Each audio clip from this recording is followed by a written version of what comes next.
Hello friends, आज जो हम करने जा रहे हैं वो है आपका 6th के एनसीईआरटी का चैप्टर 8। जो हम 7 चैप्टर है जो हम पहले कर चुके हैं और ये आपका जो है इस क्लास का लास्ट टॉपिक है। इसके बाद जो है हमारी 6th की एनसीईआरटी कंप्लीट हो जाएगी ज्योग्राफी की। अब देखिए हम 8th टॉपिक करने जा रहे हैं वो क्या है और इसके अंदर हम क्या क्या चीजें सीखेंगे। अब ये देखिए इसमें क्या है, भारत जलवायु एवं वनस्पति एवं वन्य प्राणी यानी कि India climate vegetation and world life. इसके अंदर हम देखेंगे कि भारत के अंदर जो जलवायु कैसी है या जलवायु कहते किसे हैं, भारत के अंदर वनस्पति कौन सी है और कौन कौन से वन्य प्राणी पाए जाते हैं। अब इसमें देखिए फर्स्ट जो पॉइंट है हमारा वो क्या है, वो है मौसम या फिर आपका वेदर। अब मौसम कहते किसे हैं, देखिए मौसम कहते हैं जो भी आपकी वायुमंडल में दिन प्रतिदिन परिवर्तन होता है वो मौसम कहलाता है। अब परिवर्तन किस चीज में होगा, जो आपकी मान लीजिए ये आपका टेम्परेचर है और आपकी वर्षा है, इसके अंदर जो आपका पूरे दिन का जो टेम्परेचर होता है एक दिन का, उसके अंदर जो आपकी देखी जाती है मौसम की दशाएं कि आज का टेम्परेचर कैसा है, आज जो वर्षा होगी या नहीं होगी, कहीं बादल छाए हैं या नहीं, इन सब की जानकारी जो होती है वो हमें क्या कहलाते हैं, हम उसे कहते हैं हम मौसम। तो अब इसमें इसकी डेफिनेशन देखिए क्या है। डेफिनेशन है वायुमंडल में दिन प्रतिदिन होने वाले परिवर्तन मौसम कहलाता है। यानी कि जो दिन प्रतिदिन जो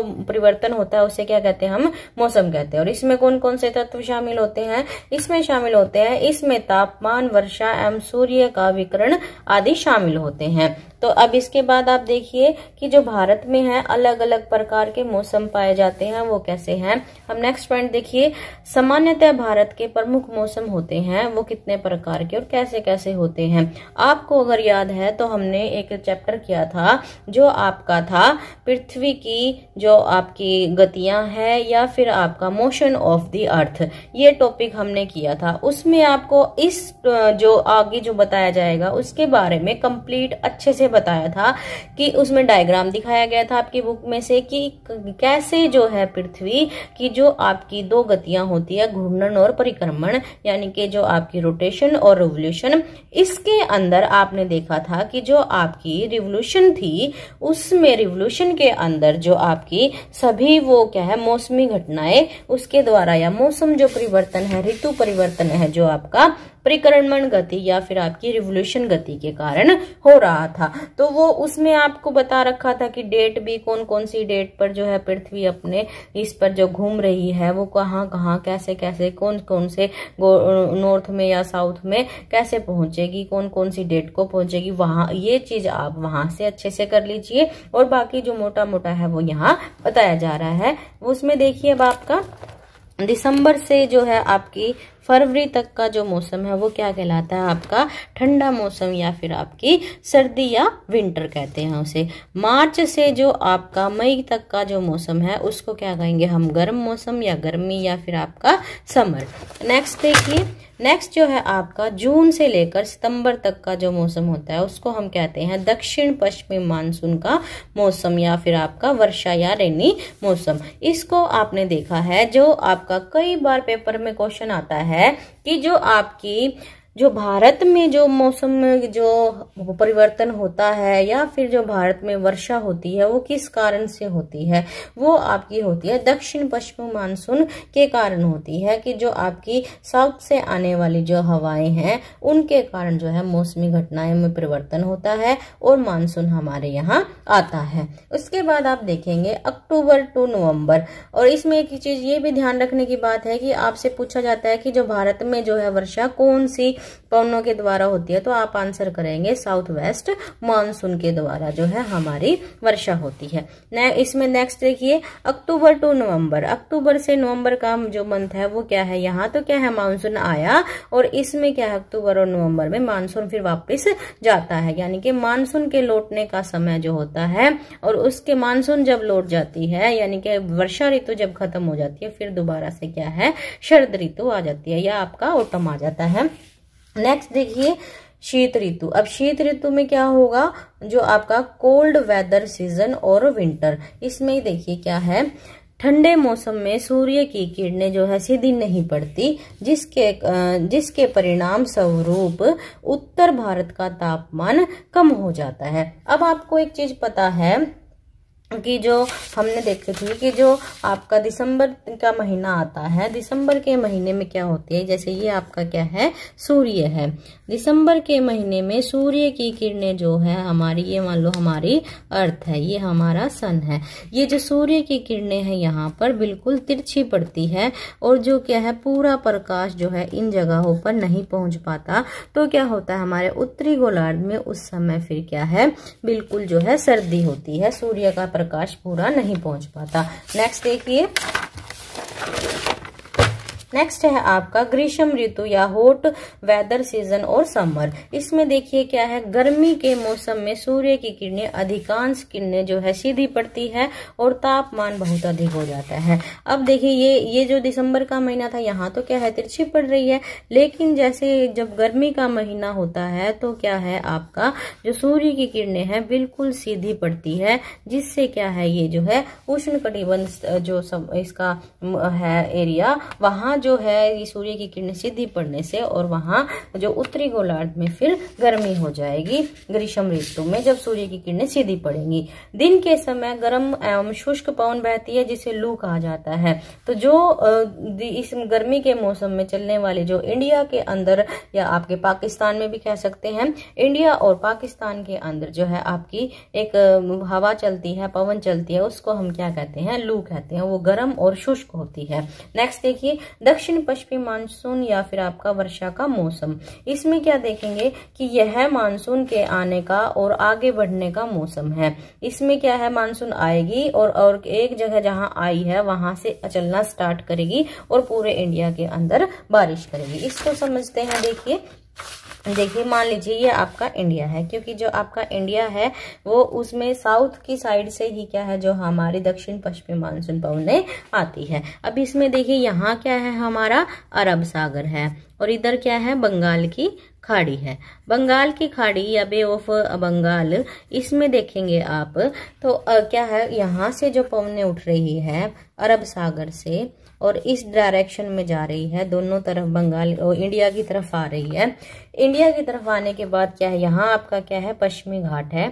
इसमें क्या है, यहाँ से जब पवनें टकराएंगी तो यहाँ बारिश करेगी और जब यहाँ बारिश करने के बाद ये सीधी फिर निकल जाती है, फिर क्या है आपके पूरे भारत में जाकर वर्षा करती है। ये नहीं जो पवनों के कारण क्या है पूरे भारत में वर्षा होती है। उसके बाद आप देखेंगे कि अब आपका एक क्वेश्चन और यहाँ ये भी बनता है कि जो आपकी पवनें हैं इसके अंदर ये हमने इसको दक्षिण पश्चिमी मानसून पवनें क्यों कहा है। अगर आपको याद हो तो एक जो आपका 6th क्लास में ही जो टॉपिक था आपका मैप्स वाला, उसमें हमने आपको डायरेक्शन करवाई थी। डायरेक्शन के अंदर आपने देखा था ये नॉर्थ, ये साउथ, ये वेस्ट और ये ईस्ट, 4 जो डायरेक्शन थी वो मेन थी और जो इनकी सब डायरेक्शन थी वो भी थी 8 डायरेक्शन जो फिर हमारी देखने को हमें मिलती है। अब देखिए ये आपका क्या है, साउथ एरिया है। ये साउथ एरिया से यहाँ से पवनें निकली, यहाँ से पवनें निकलकर इधर पहुंची, तो जो ये एरिया बच गया इसको हमने क्या नाम दिया, साउथ वेस्ट। तो जब हमने ये साउथ वेस्ट नाम दिया है तभी क्या है, हमने इन पवनों का नाम भी दक्षिणी पश्चिमी मानसून पवनें कहा है, तभी इनका नाम। अगर आपको ये डायग्राम या डायरेक्शन याद है तभी क्या है आप ये इस डायरेक्शन को समझ पाओगे कि ये दक्षिण पश्चिमी मानसून कैसे या दक्षिण पश्चिमी पवन कैसे हैं। आगे देखिए क्या है, आगे कहता है कि जो आपकी ये इस समय पवन बंगाल की खाड़ी एवं अरब सागर के स्थल की ओर बहती है, अरब सागर के स्थल की ओर बहती है। अब यहाँ से पवनें निकली, ये तो क्या था आपका जलीय एरिया या जो आपका समुद्री एरिया, यहाँ से निकल के क्या है ये सारा भाग जो है स्थल का है, तो स्थल की ओर जाती है और ये पवनें फिर क्या है अपने साथ क्या है नमी और आर्द्रता लेकर आती है। तो ये नमी वाली और आर्द्रता वाली पवनें होती है, जहां भी इनको अवरोधक यानी कि पर्वत पठार कहीं जो मिलेगा उससे क्या है ये टकराकर फिर वहीं बारिश कर देगी। उसके बाद आप देखिए नेक्स्ट पॉइंट क्या है, जब यह अपने साथ नमी भी लाती है, जब यह पवनें पहाड़ों से टकराती है तब वर्षा करती है। नेक्स्ट पॉइंट देखिए, मानसून के लौटने का मौसम या शरद ऋतु। अब देखिए, अभी आपको बताया था कि मानसून जो है वापस भी लौटता है, वो आपका जो कब लौटता है, अक्टूबर नवंबर के महीने में आपका मानसून लौटता है। इसमें देखिए क्या होगा, इस समय पवनें स्थल भागों से लौटकर बंगाल की खाड़ी में आती है। तो अब देखिए पूरे भारत में जब यहाँ सारे जगह बारिश कर दी है, अब ये पवनें जा रही है, जैसे ये तो क्या था, समुद्र से स्थल की ओर जा रही है, लेकिन जब ये पवनें उत्तरी पूर्वी भाग से वापस आएगी टकरा कर, तो फिर क्या है, ये सारी पवनें बंगाल की खाड़ी में आएगी। बंगाल की खाड़ी में यहाँ पर आने के बाद ये पवनें फिर क्या है, आपका जो ये एरिया बच गया यहाँ पर तमिलनाडु और आंध्र प्रदेश का एरिया है, वहां पर आकर बारिश करती है। तो आपका एक क्वेश्चन बहुत बार पूछा जाता है कि लौटते हुए मानसून से भारत के किस क्षेत्र में जो है बारिश होती है, तो उसका आप आंसर करेंगे तमिलनाडु और जो है आपका आंध्र प्रदेश में जो है बारिश होती है। तो कई बार क्वेश्चन में आपको सिर्फ क्या है, तमिलनाडु ही ज्यादा मोस्टली पूछा जाता है, वो तमिलनाडु ही होता है, लेकिन कई बार क्या है, कंफ्यूज करने के लिए बच्चों को तमिलनाडु की जगह क्या है, आंध्र प्रदेश भी क्वेश्चन में दे दिया जाता है। तो आपको याद रखना है कि लौटते हुए मानसून से तमिलनाडु और आंध्र प्रदेश दोनों में बारिश होती है। जो भी ऑप्शन में हो आप उन्हीं पर टिक करोगे। अगर एक से ज्यादा ऑप्शन में दे रखा तमिलनाडु भी आंध्र प्रदेश भी है, तो आप इन दोनों को बोथ पे निशान लगाओगे, और अगर इन दोनों में से एक है तो आप एक पर निशान लगाओगे। इसको देखिए डिटेल से फिर आगे पढ़ते हैं। इस समय पवनें स्थल भागों से लौटकर बंगाल की खाड़ी की ओर बहती है। यह मानसून का लौटने का समय होता है। भारत के दक्षिणी भागों विशेषकर तमिलनाडु तथा आंध्र प्रदेश में इस मौसम में वर्षा होती है। ये चीजें मैंने आपको बता दी है। नेक्स्ट देखिए, नेक्स्ट पॉइंट जो है आपका, वो है आपका जलवायु। अब अभी तो हमने क्या पढ़ा था, वो पढ़ा था मौसम। मौसम क्या था, जब हम प्रतिदिन का जो है वायुमंडल में होने वाली घटना का जो अध्ययन करते हैं, चाहे वो टेम्परेचर है, वर्षा है, सूर्य की विकिरणें हैं, वो सारी क्या कहलाई थी, मौसम कहलाई थी। लेकिन जहां जलवायु का बात आ जाए, जहां जलवायु या आपकी क्लाइमेट की बात आ जाए, तो वहां हम क्या कहेंगे कि जो आपकी ये जितनी भी मौसमी घटनाएं हैं, उन सभी मौसमी घटनाओं का की जो दशा है, उसका औसत निकालने के बाद, और वो औसत कितने सालों का होना चाहिए, वो होना चाहिए आपका 30 से जो है 35 वर्षों का बीच के अंतराल का जो है आपका, इसके अंदर आपके तापमान, वर्षा, या आप इसको वर्षण कह सकते हैं, या वायु की बहने की दिशा, ये सारी चीजें आप जब इनका औसत निकालेंगे 30 से 35 वर्षों का, तो आप देखेंगे कि आपको फिर क्या पता चल जाएगी, वहां की जलवायु के बारे में आपको पता चल जाएगी। अब एक एग्जाम्पल के तौर पे देखिए जैसे इसकी पहले आप ये विशेषता पढ़िए कि क्या है। विशेषता है इसकी, किसी स्थान पर अनेक वर्षों में मापी गई मौसम की औसत दशा को जलवायु कहते हैं। जैसे अब ए स्थान है, ए स्थान का हमें वहां की जलवायु के बारे में पता करना है। जलवायु के बारे में पता करना है तो जैसे उसमें क्या क्या देखेंगे, तापमान, आर्द्रता, पवनों का बहाव।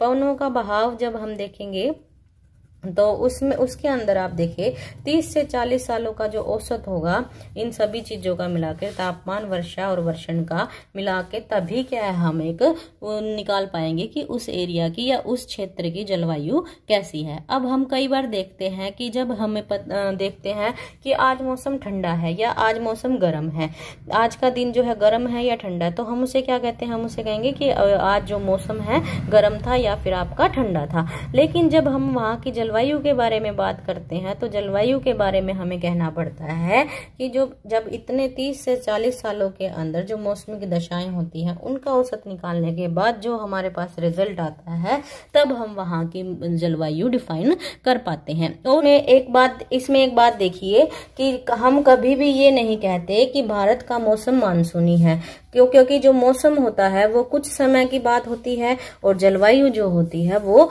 एक लंबे समय की बात होती है। इसीलिए हम कहते हैं कि भारत की जो जलवायु है वो मानसूनी है।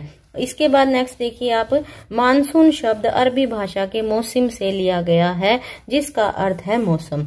अब ये आपसे पूछ लिया जाता है कि जो मानसून शब्द है वो कौन सी भाषा का है। सिर्फ आपका यूपीएससी में डायरेक्ट ऐसे क्वेश्चन पूछ लिए जाते हैं कि उनका जो आपकी शब्दावली है कहाँ से ली गई है। तो आपसे ये क्वेश्चन कई बार पेपर में आया है, जो मानसून शब्द है वो किस भाषा का है, वो आपका अरबी भाषा का है। इसके बाद नेक्स्ट देखिए, भारत की स्थिति उष्णकटिबंध में होने के कारण अधिकतर वर्षा मानसूनी पवनों से होती है। अधिकतर, अब उष्णकटिबंध कैसे कह सकते हैं आप, क्योंकि जो भारत का एरिया है वो आपको पता है 8 डिग्री 4 मिनट से लेकर 37 डिग्री 6 मिनट तक है। तो जो आपका उष्णकटिबंध का एरिया है वो 23.5 से लेकर आपका जो है आगे 30-35 तक जो जाता है। तो इसमें जो है आपका ये भारत का जो एरिया है वो इसी के अंदर आता है, तो इसीलिए हम उसे उष्णकटिबंध कहते हैं। उसके बाद नेक्स्ट पॉइंट देखिए, किसी स्थान की जलवायु उसकी स्थिति, ऊंचाई, समुद्र से दूरी एवं जो है ऊंचावच पर निर्भर करती है। अब इसमें देखिए एक आपको एक बात बताई गई कि इसमें एक पॉइंट आया कि स्थिति, भारत की स्थिति हो या फिर आपका किसी भी स्थान की स्थिति है, उसके ऊपर भारत की जो जलवायु निर्भर करती है। अब आपको स्थिति कैसे कह सकते हैं, आपका 2 एरिया है, मान लीजिए कि आपके 2 एरिया है, ये 2 ए और बी एरिया है। ए एरिया जो है आपका पर्वतीय क्षेत्रों में है और बी जो है आपका बिल्कुल मरुस्थल में, लगा लीजिए मरुस्थल या फिर आपका जो है गर्मी के एरिया में है। तो अब यहाँ दोनों की जलवायु अलग अलग होगी ना, क्योंकि ये जो है आपका स्थिति, अब इसकी स्थिति जो है आपको स्थिति कैसे कह रहा है, ये जो इनकी जो दोनों की अक्षांशीय स्थिति है, जहाँ अक्षांश कहाँ कहाँ है, मान लीजिए एक तो J&K है और एक आपका राजस्थान है, RJ लिख लीजिए, एक आपका राजस्थान है। तो आप देखेंगे कि जो इसकी जो लैटिट्यूड है वो आपकी 35 के लगभग है। तो 35 से ऊपर जैसे हम जाते हैं तो हमारा शीतोष्ण कटिबंध जो है शुरू हो जाता है, शीतोष्ण कटिबंध। तो शीतोष्ण कटिबंध शुरू होने के बाद तो आप यहाँ देखेंगे कि 35 डिग्री पे क्या है, पर्वतीय क्षेत्र है। और आपको पता है कि पर्वतों की तरफ जैसे जैसे हम आगे बढ़ते हैं तो टेम्परेचर क्या हो जाता है, आपका डाउन हो जाता है, टेम्परेचर कम हो जाता है। तो अब यहाँ पर क्या होगा, फिर यहाँ की जो स्थिति के कारण यहाँ की जलवायु या क्लाइमेट जो क्या है चेंज होगी। और राजस्थान जो है आपका 23 डिग्री से थोड़ा सा ऊपर आता है, 23 डिग्री 23.5 डिग्री जो है आपको उस दिन बताई थी कि कर्क रेखा जो है इसके राजस्थान में से भी जाती है। तो इसमें क्या है, आपकी राजस्थान का एरिया गर्म क्षेत्र में आता है, तो यहाँ की जलवायु बिल्कुल अलग होगी। तो यही चीज आपको यहाँ बताई गई है, उसको देखिए क्या है। इसीलिए हमें भारत की जलवायु में क्षेत्रीय भिन्नता का अनुभव होता है। राजस्थान के मरुस्थल में स्थित जैसलमेर एवं बीकानेर बहुत गर्म होते हैं, जबकि जम्मू एंड कश्मीर के द्रास एवं कारगिल में बर्फीली ठंड पड़ती है। अब एक यहाँ निकल के आया है आपका द्रास, एक नाम निकल के आया है द्रास और जैसलमेर। तो ये दोनों क्वेश्चन बहुत बार पेपर में आते हैं कि जो आपका द्रास या फिर जो आपका जैसलमेर है, द्रास जो है आपका भारत का सबसे ठंडा इलाका है या इसका एरिया सबसे ठंडा है, और जैसलमेर भारत का सबसे गर्म है, जिसमें टेम्परेचर सबसे ज्यादा रहता है और द्रास में सबसे कम रहता है। कई बार इसमें देखा जाता है क्वेश्चन, कई बार ऐसे भी आ जाता है कि लद्दाख जो है सबसे ठंडा है, लद्दाख की जगह जो है लद्दाख दूसरे नंबर पर है और जो आपका द्रास है वो पहले नंबर पर है। तो ये बात भी आप यहाँ याद रखेंगे। क्वेश्चन बहुत बार ये पेपर में आ चुके हैं, जो मैं आपको अंडरलाइन करके बताती हूँ वो ऐसे ही क्वेश्चन होते हैं जो बिल्कुल जो आपकी NCERT है सिर्फ वहीं से डायरेक्ट उठाए हुए होते हैं, और कई क्वेश्चन कहीं बाहर से नहीं आते, जो आपकी NCERT है वहीं से आपके क्वेश्चन आते हैं, और यही जो है आपका बेस क्लियर करती है। तो बेसिक चीजें हैं वो आप इन यहीं से याद करते हुए चलिए। नेक्स्ट देखिए, नेक्स्ट पॉइंट क्या है। नेक्स्ट जो आपका पॉइंट है वो है तटीय क्षेत्र जैसे मुंबई एवं कोलकाता की जलवायु मध्यम है, वहां ना ही अधिक गर्मी है और ना ही अधिक ठंड है, और समुद्र तट पर होने के कारण यह स्थान बहुत अधिक आर्द्र है। अब ये देखिए आपके आगे यहाँ जो है डायग्राम बना रखा है। इस डायग्राम में देखिए ये आपका क्या है, अरब सागर, यहाँ क्या है आपकी बंगाल की खाड़ी है। तो ये जो एरिया है, ये सारे जो तट के एरिया है, बिल्कुल लगते हुए तट के एरिया है, वहाँ क्या है, अब जब यहाँ से अरब सागर से या बंगाल की खाड़ी से जो भी पवनें उठती है वो क्या अपने साथ नमी लेकर आती है। अपने साथ जब वो नमी लेकर आती है तो क्या होगी, वो आर्द्र होगी, या तो क्या होगा, वहां जल्दी ही तो गर्म हो जाएगी और जल्दी ही ठंड हो जाएगी। तो वहां का मौसम जो होगा वो बिल्कुल आर्द्र होगा। अब एक चीज यहाँ और भी निकल के आती है, जैसे आपका ये कह दिया कि तटों के पास जो है आर्द्रता ज्यादा पाई जाती है, लेकिन यही एक जो आपका चेन्नई जो शहर है, चेन्नई में आप देखोगे, कभी गए हो तो वहां पर बहुत ज्यादा आर्द्रता देखने को मिलती है। वहां जल्दी ही बारिश होती है और जल्दी ही मौसम साफ हो जाता है। तो उस जो एरिया की जलवायु है उसको हम बोलते हैं भूमध्य रेखीय जलवायु। या फिर आपका इसमें फिर क्यों है ये देखिए, इसको इसलिए कहा जाता है क्योंकि देखिए 0 डिग्री जो है हमारी भूमध्य रेखा है और 8 डिग्री और 4 मिनट पर क्या है हमारा मुख्य बिंदु है। तो ये चेन्नई जो है बिल्कुल 8 डिग्री के आसपास ही है। तो इसके पास होने के कारण क्या है, और 0 डिग्री के भी बिल्कुल पास होने के कारण यहाँ की जो जलवायु है वो पाई जाती है आपकी भूमध्य रेखीय जलवायु। इसका जो ज्यादातर जिक्र है वो आपकी 7th क्लास में करेंगे। इस यहाँ सिर्फ थोड़ा सा बेसिक के लिए बताने के लिए आपको बताया गया था। ये चैप्टर जो पूरा अच्छे से 7th क्लास में बताया जाएगा, उसमें ये सारा अच्छे से दे रखा है। नेक्स्ट पॉइंट देखिए, विश्व में सबसे अधिक जो वर्षा है मेघालय के मौसिनराम में होती है, जबकि किसी वर्ष राजस्थान में जैसलमेर में वर्षा होती ही नहीं है। अब देखिए जो आपका उत्तर पूर्वी भारत है, ये देखिए यहाँ से जो आपका ये उत्तर पूर्वी जो भारत है, इसमें क्या है, यहाँ जो आपका मेघालय है, मेघालय के पठार आ जाते हैं। मेघालय के पठारों से क्या है हवा टकराती है। हवा टकराने के बाद क्या है, यहाँ फिर गारो खासी जयंतिया की पहाड़ियाँ भी हैं। गारो खासी जयंतिया की पहाड़ियाँ और पठार, मेघालय का पठार होने के कारण क्या है, हवा जो आती है वो बिल्कुल ट्रैप हो जाती है या यहाँ आकर रुक जाती है। जैसे ही यहाँ टकराएगी रुकेगी और फिर इसी जगह पर क्या है सबसे ज्यादा बारिश करती है। तो यहाँ स्थिति ही ऐसी बन जाती है कि जो बीच में कोई भी अवरोधक हवाओं के, जो ठंडी हवाओं के बीच में आता है, तो फिर उससे क्या होता है, वो हवाएं वहीं टकराकर बारिश कर देती है। अपने साथ जितना भी पानी होता है वहीं जो सारा पानी बारिश के रूप में बहा देती है। और उसके बाद आगे देखिए, आगे क्या है इसमें बता रखा है, जो आपका आगे जो है आपका अब ये देखिए जैसलमेर में, अब ये देखिए यहाँ बताया है कि बहुत कम बारिश होती है या किसी वर्ष होती ही नहीं है।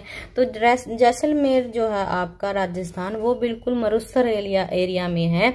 अब यहाँ तो क्या है सबसे ज्यादा बारिश हो रही है, यहाँ पर सबसे कम बारिश हो रही है। तो इसमें जो है आपकी कम जो है 25 सेंटीमीटर से भी कम जहाँ वर्षा होती है वहां हम उसे जो क्या मान लेते हैं, मरुस्थल मान लेते हैं। नेक्स्ट पॉइंट देखिए क्या है, जलवायु की विविधता के कारण भारत में अलग अलग तरह की वनस्पतियां पाई जाती है। अब विविध जलवायु अलग अलग है, एक क्षेत्र की जलवायु अलग है, दूसरे क्षेत्र की अलग है। जहाँ जलवायु ही अलग अलग है तो वनस्पतियां भी अलग अलग पाई जाएगी। अब उन वनस्पतियां हैं वो कितनी हैं, भारत में जो है 5 प्रकार की वनस्पतियां पाई जाती है। उन 5 प्रकारों में देखिए कौन कौन सी है, उष्ण कटिबंधीय सदाबहार वन, उष्ण कटिबंधीय पतझड़ वन, कटीली झाड़ियां, पर्वतीय वनस्पति और जो है आपका मैंग्रोव वन। इसमें देखिए एक चीज है जो आपका यही बेस क्लियर कर लीजिए कि इसमें क्या है, जो आपका ये जो सेकंड पॉइंट है उष्ण कटिबंधीय पतझड़ वन,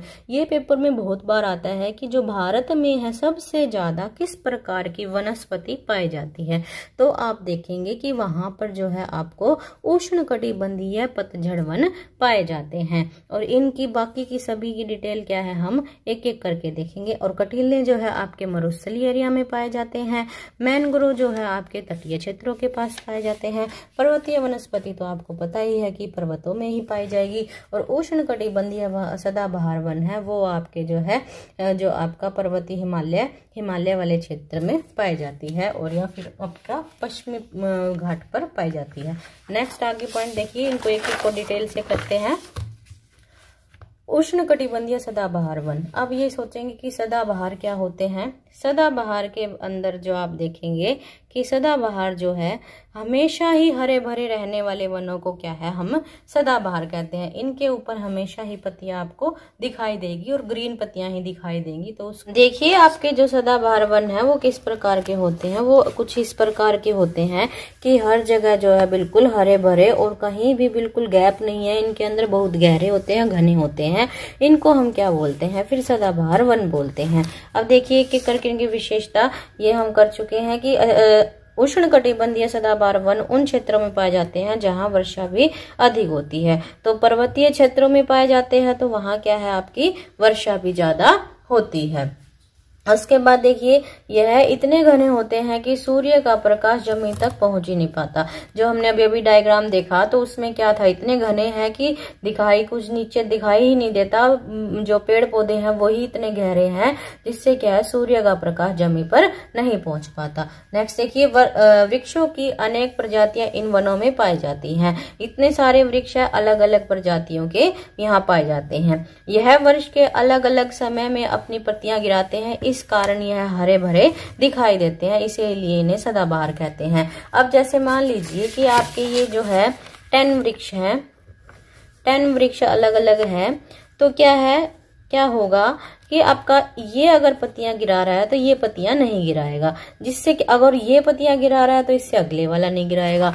तो अगर अलग अलग समय में क्या है, जब वनस्पतियां जो है अलग अलग या पेड़ पौधे वहां पर जो आपकी इनकी प्रजातियां हैं अलग अलग पाई जाती है, तो उनका जो है पत्तियां गिराने का समय भी अलग अलग होता है। जिससे क्या है, अलग अलग समय में गिराएंगे तो कुछ पेड़ पौधे तो ऐसे हैं जो उस समय जब ये गिराएंगे तो क्या है, ये वाले हरे भरे दिखाई देंगे, तो वो हमें हमेशा ही हरे भरे दिखाई देते हैं। नेक्स्ट पॉइंट देखिए, यह नेक्स्ट पॉइंट जो है आपका उष्णकटिबंधीय पतझड़ वन। इसमें क्या देखेंगे आप, ये जो आपका वही पॉइंट आ गया कि जो है भारत में सबसे ज्यादा जो आपके कौन सी वनस्पति पाई जाती है वो है आपकी उष्णकटिबंधीय पतझड़ वन। ये जो है आपको पूरे देश में ही लगभग पाए जाते हैं। ये पत्तियां गिरा देते हैं, गिराते इसलिए है ताकि ये जो जब मानसून का समय आता है या सावन का समय जब आता है उस समय क्या है, अपनी दोबारा से नई पत्तियां ले लेते हैं, ताकि पतझड़ के समय जब आपकी ऋतु आती है पतझड़ ऋतु, उस समय अपनी सारी पत्तियां झाड़ देते हैं।